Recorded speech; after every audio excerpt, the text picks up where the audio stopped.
তোকে ডেকে পাঠিয়েছি রে। রাজু, আজ আর খেলবো না, যে গরমটা পড়েছে, বাড়িতে যাই।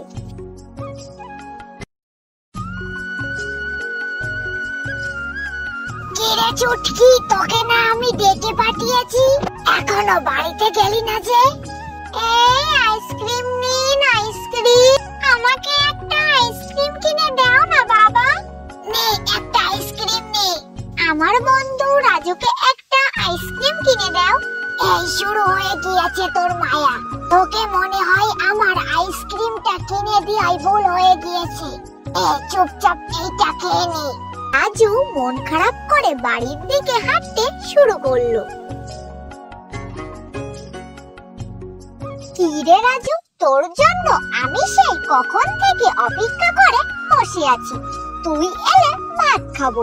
এই ভর দুপুরে কেউ খেলতে যায় বুঝি? আর মুখটা এত শুকনো শুকনো লাগছে কেন বাবা?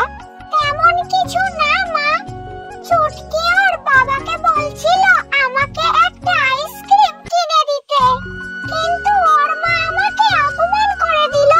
থাক রে বাবা, তুই মন খারাপ করিস না, আমি তোর দেরি হচ্ছে দেখে ভাত খেয়ে নিয়েছি।